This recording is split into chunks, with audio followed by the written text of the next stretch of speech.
platform shoes, disco balls. Oh, yeah. 70s, right? A whole lot of social change. Yeah, really a pivotal time. Right in the heart of it all was Harvey Milk, fighting for a world where just, well, being gay wouldn't get you fired or ostracized or even worse. Yeah. I mean, that was the reality for so many back then. It's a stark contrast to the world many in our audience, grew up in. And that's what makes his story, I think, so powerful. Right? Oh, absolutely. Today, we're going to dive deep into the life of this trailblazer. This icon. Yeah. America's first openly gay elected official in California. Yeah. His life and his tragic death, as we'll see, really became a turning point for the gay rights movement. So we're exploring this through, well, a couple of key sources. The documentary, The Times of Harvey Milk. A classic. And Lillian Federman's biography, Harvey Milk, His Lives and Death. Great sources. So let's rewind all the way back to 1930. Okay. Harvey Milk is born in Woodmere, New York. Picture a Jewish family, but kind of a family with an interesting dynamic. His father, William, was a World War I vet, and he sported a tattoo. Wow.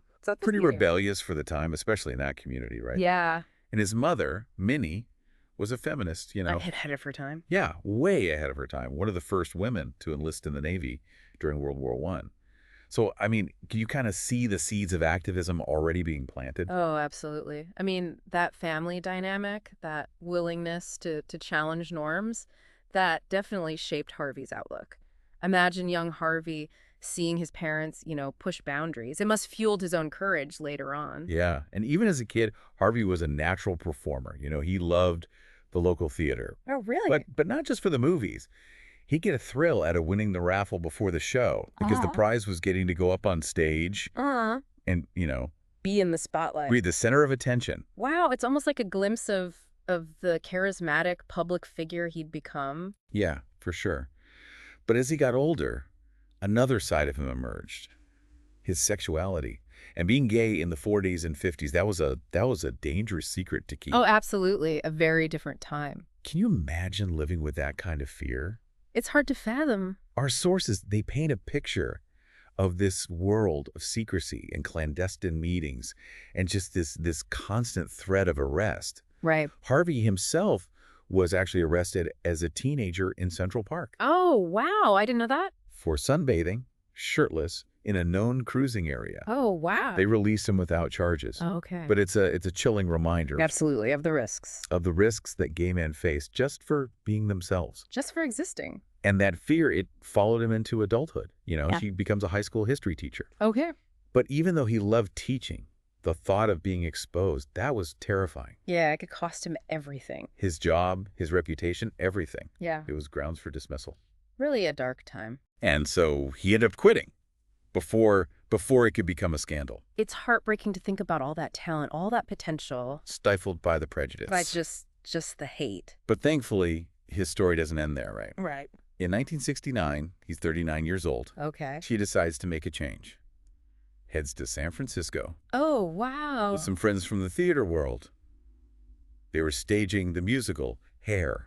Oh, wow. Yeah. Can you picture him? Yeah. Leaving behind the constraints of his old life. Yeah. And stepping into this counterculture of San Francisco. Yeah. It was a city buzzing with energy, still kind of riding the wave of the summer of love. Right. A haven for the LGBTQ plus community, really. Right. A place where he could finally start to be himself. He and his partner, Scott Smith, they opened a camera shop on Castro Street. Oh, wow. Which was quickly becoming the heart of the gay community. Yeah. He was drawn to the energy, the sense of community there. Right. But two events, I think, really sparked his political awakening. The first was Watergate. Oh, wow. The revelations of corruption and abuse of power, it shook the nation. It shook everyone. Including Harvey. Yeah. The second was much more personal. Okay. A local school teacher, she approached him, frustrated.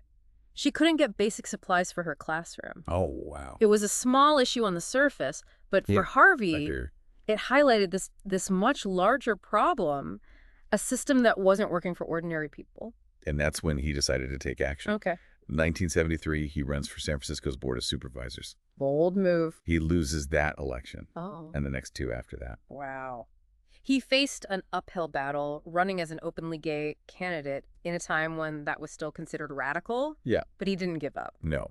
And those early campaigns, they were about more than just winning, right? They were about raising awareness and building a network and giving a voice to the voiceless. And then the political landscape shifts in 75. Okay.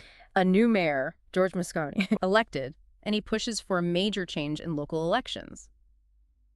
District representation. Ah, so instead of citywide voting for all supervisor seats, Exactly. candidates could now focus on the needs of specific neighborhoods, Right. It was a game changer. especially for someone like Harvey, Oh, yeah. with his strong base of support in the Castro district. It opened up a real opportunity for him to win.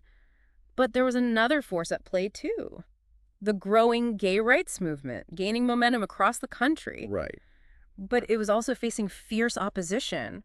Remember Anita Bryant and her Save Our Children campaign? Oh, wow, yeah, she was everywhere, Mm. on TV, in magazines, Yeah, pushing this idea that gay people were a threat to children. right. It was a scary time. She became a symbol of the conservative backlash against LGBTQ plus rights. Yeah. Advocating for things like conversion therapy, the idea that you could somehow change a person's sexual orientation. It's almost hard to believe that kind of thinking was so mainstream back then.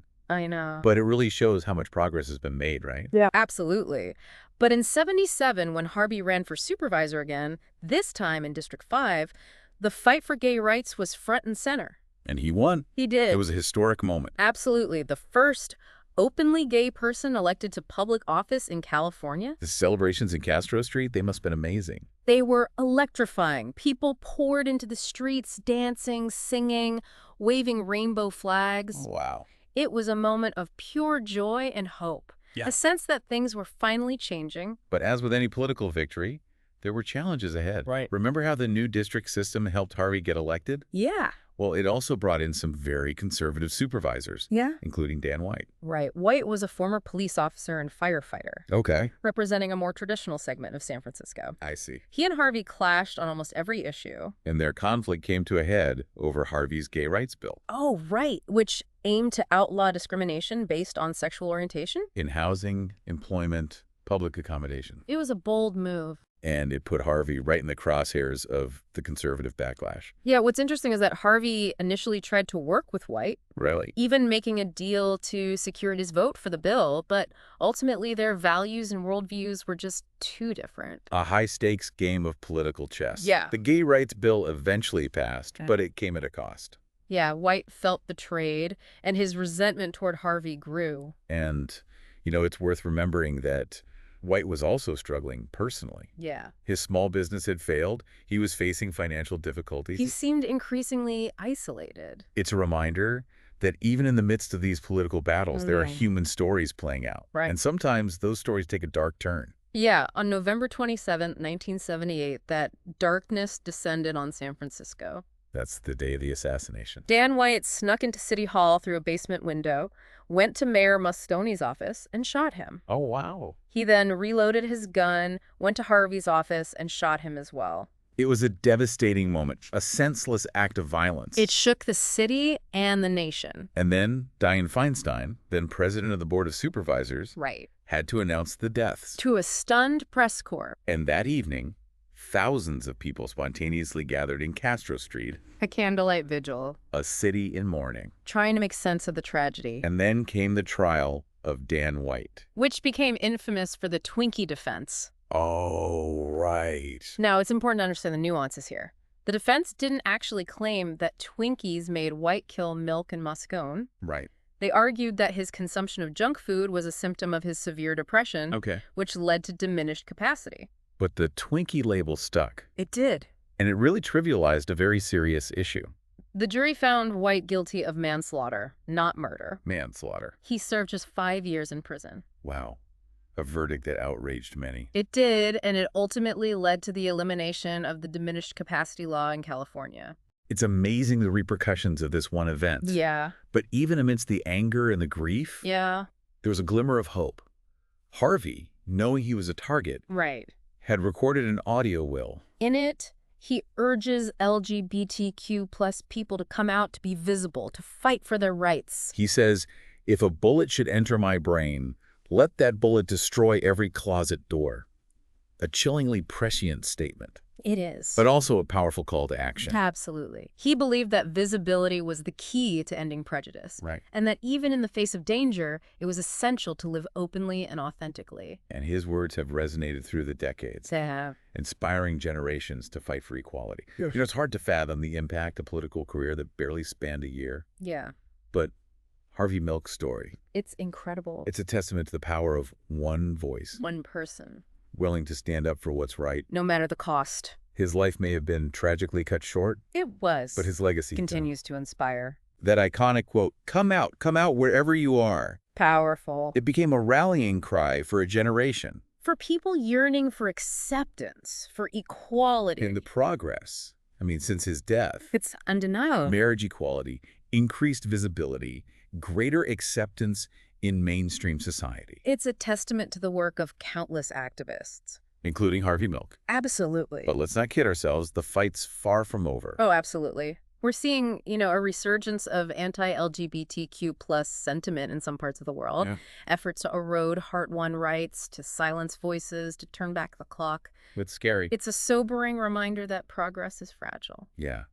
As we reflect on Harvey Milk's life and his legacy, what resonates with you the most?